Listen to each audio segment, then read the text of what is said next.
Hello, kia ora everyone. My name is Gaurav and you are watching Indian Weekender. As you know, elections are just less than 50 days away and we started this whole new segment called as Know Your Candidates. In today's episode, we have our very special Navtej Randhawa who will be representing National Party from Panmrue-Otahuhu. Navtej ji, thank you very much for coming to Indian Weekender. As this segment is Know Your Candidates. So मेरा सबसे पहला जो सवाल होगा कि आप सबसे पहले अपनी ही जड़ बताएं कि आप कहाँ से आते हैं and why you decided to get into politics. Sure. Thank you for inviting. First of all, and Gaurav, it's always a pleasure coming to Indian Weekender. I have a long history with Indian Weekender, like the institution. So for myself, basically, Gauravji, it's all part of my family legacy. Being a fourth generation New Zealander, great granddad came in 1920s from Punjab, and after traveling for a very long time on a Strathmore P&O ship, close to about 6 to 7 months, and they made New Zealand their home, and he was cutting gorse and tea tree, which are actually the shrubs in this part of the world. So they pioneered their way in Taihape, middle of nowhere. This is in King Country. And, rolled up his sleeves to work hard. And with that, our, foundations in this country were laid. Self-responsibility, taking pride in what you do, and then contributing back into the society. Those are the values that, really have traveled from one generation to another. And also being an intergenerational, community advocate in our family, have been at the forefront of, spearheading Indian causes, initiatives all throughout. I'll give you an example. In 1926, the White League was very predominant, and then the Gujaratis and the Punjabis came together, and in Panmrue, my great-granddad formed the oldest Indian organization, the New Zealand Indian Central Association. And it is just a coincidence that they are to celebrate 100 years very soon, and Auckland Indian Association also about to celebrate their 100 years in few weeks. So, Granddad in Waikato started the first Gurdwara in New Zealand. Dad being part of kickstarting a lot of associations. So this generational community, service basically was the foundation that I was always involved in community initiative works, and I thoroughly enjoy, being part of a culture that, our forefathers have worked really hard to keep it alive in New Zealand. So the advocacy came when during the COVID times, a lot of our people were stuck in India. And it felt like that we are put out on the lurch and nobody seemed to care, that there are good people who are working really hard, stuck out there, and nobody seemed to be advocating for them, And you feel that, this is not the way to treat your hard-working, citizens and also the New Zealanders and the aspirants. So that just really got me going that we need to actually take, and become part of the decision-making process so that we help this country to also understand us better and make better decisions for the country. And my values are very much National Party values. When I explored,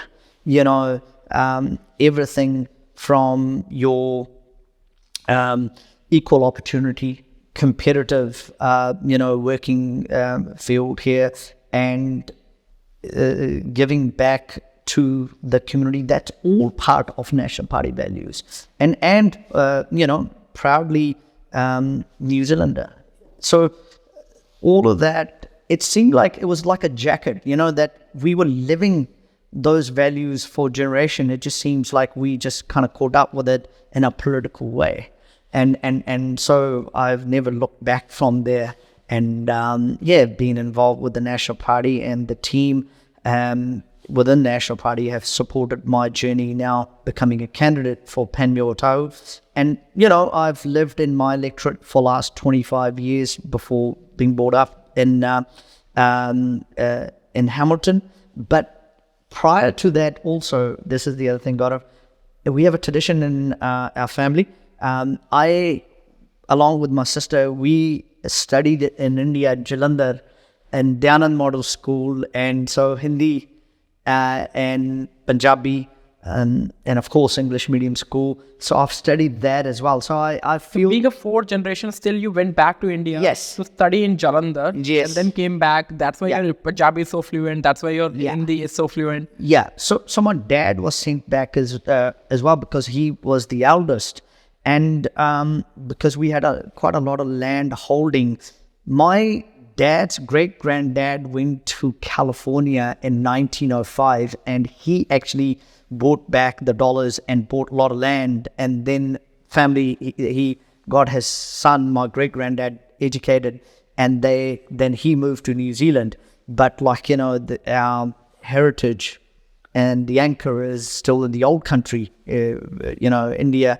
And I love India. I love going to India, and I love everything that old civilization brings to the table in terms of our personal cultural anchoring. In the Western world, it gives you a totally different gearing, and it is one of my key strengths. And I proudly say, that I have a deeper understanding of both cultures. Right. Yeah. So while growing up, I mean, as you were a fourth generation, so will you call yourself privileged, or were you being? How was your childhood like? Was it like strict or privileged? Like I would call it. Actually, there were a lot of struggles. We lived in a village in India, so I can tell you, traveling.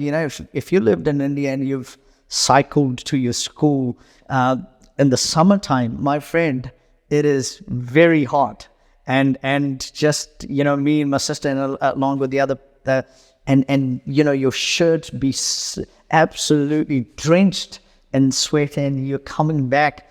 Just getting there and coming back is a challenge. So I'd say I'm lucky that Dad invested in our education, gave us a very good education. But at the same time, we were and still are. Anchored in a village in Punjab, Jalandhar, where my great-granddad left. So we always go back to that very ancestral home, and still intact, and it's natural, because my dad truly believes that that's a source of inspiration for us. And our kids, like my kids, I'm a father of 3 boys, and they love going there, and so it gives them a sense of where the journey started, where their great-granddad started, and what were the conditions. So so I'd say both. Privileged in a way that I went to a good school, but at the same time there was a lot of struggle to kind of to the simple A to B's, and rural settings. I remember the lights would go for days, and you'd be studying for your exams under the diyas and everything, and it gives you those goosebumps. Now you go back where the things have changed, but the nostalgic feeling is just surreal. I love that, and India's century is coming now, and I feel our next generation and the ones here will really enjoy the best of both worlds. So Navtej, while you were sent back to India for higher studies, by your parents, your parents moved with you, your father moved with you. So is it right to assume that you might send your kids as well back to India? Well, more about the values and the culture from there? Good one. I'm trying my level best at the moment. But we do have a tradition that every year for at least a month and a half, my parents and whenever I'm able to, we take them to Punjab. And in terms of studying at the moment, it's a bit challenging, I'll be honest with you. I'm trying, and let's see. I mean, the opportunities are, but definitely going and spending time in the settings that kind of immerses you with things Indian. We're doing that.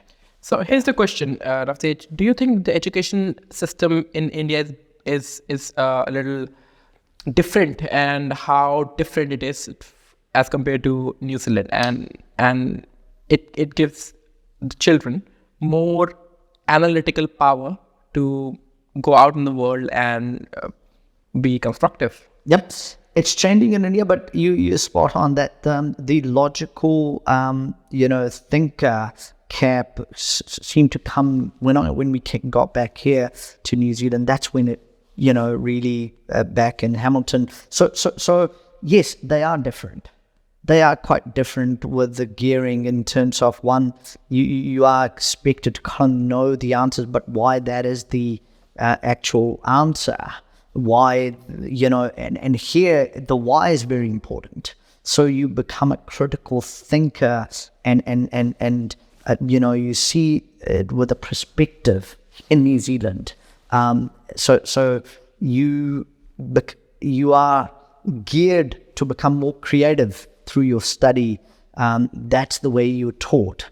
That you're not given the answers, actually. That's how I would like to put it. You're actually given the tools to find the answers, and there is no correct answer. That's how they really put it. And your perspective could be a perspective on it. And so you start to really build a lot of self-critical, personality that helps you later on to actually contribute back into the society a lot more. So it does have its merits. Right. Yeah. You mentioned that a lot of National Party's values resonates personally with you as well. Yes. So from their election manifesto, which one is your personal favorite? I mean, we can talk about economy, we can talk about fuel prices, we can talk about cost of living, we can talk about transportation, or we can talk about education. Which one is something that you personally feel is more resonates to your own personal values? Yes. So the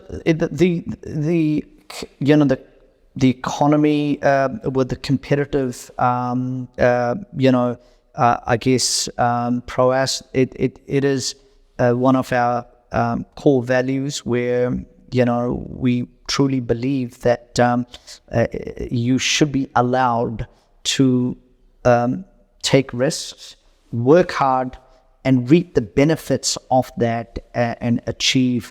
And it should be a level field. So equal opportunity. That's what I love the most. So equal opportunity, irrespective of your background, is something that really brings me in. As a National Party call. But going back to the issues of the day, economy at the moment, it's really badly governed, and I feel that when you have a team that has good life experiences and also have taken risks themselves, as a team they will make better decisions. And so macro factors that control the overall well-being of a country needs to be well handled. Otherwise, what we have, I was listening to the radio this morning, the debts have gone through the roof. We from $5 billion, it's ballooned up to I think over $75 billion. That's huge, and we are paying interest off the interest at the moment. So our next generation is actually debt we're going to pass, and we're trying to kind of cut that back. So to me, that is growing the pie. That's what I want to do. More business with the world, more trade with the world. With more trade will come more productivity, better opportunities, and also more money for us to spend on things we like. Right. Okay. One last question regarding how the election campaign is going. I would like my audience to understand what exactly does a candidate do from 7 o'clock in the morning, or like just take us through your daily routine. Of course, I can tell you it's a full-time, kind of equivalent to a full-time job, if not more. So I'll start on the weekend, and normally, like, this is what I do with our team. I love my team. So 5:45, I guess, we just kind of send a reminder to everyone. 7 o'clock, I'm along with my team doing dropping flyers. So you will drop the flyers and then come back, have a breakfast with the team, and then you will do human hoarding at one of the key sites, key intersections where... So which key site did you do today? I actually did, over the weekend, we did in Papatoe, where the East Tamaki Road, and also where as you come off the motorway, you go left towards Otara, or you go right coming into Papatoe, just that junction. That was really good. So, you can't miss anyone. So coming in, so we were standing on all sides and basically waving. So it's really good fun because people toot and gives you thumbs up. There are odd ones who give you feedback, all part and parcel. And then you go and do door knocking. Then you go back and attend few events that, if there are, and then you go back, do door knocking, evening functions. Then also part and parcel, you are, basically fronting up to a lot of events, representing, National Party in your electorate preferably.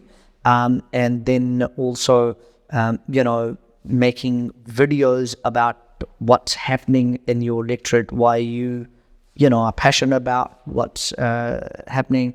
So all of that really comes into play, and that's just one day. And this coming weekend, we're going to be kickstarting our launch for the National Party. So just making sure everybody registers and turns up, and we actually, together go and have a bit of fun as well. So campaign comes in many modes, but the one I like, door knocking. I love door knocking. The people give you feedback. You are able to tell your story. You are able to give your values, party values, and ask for 2 ticks national, which is important. So it's a teamwork. Perfect. No, very well. Navtej, I wish you very best for the upcoming elections. Thank you. And I'll see you soon.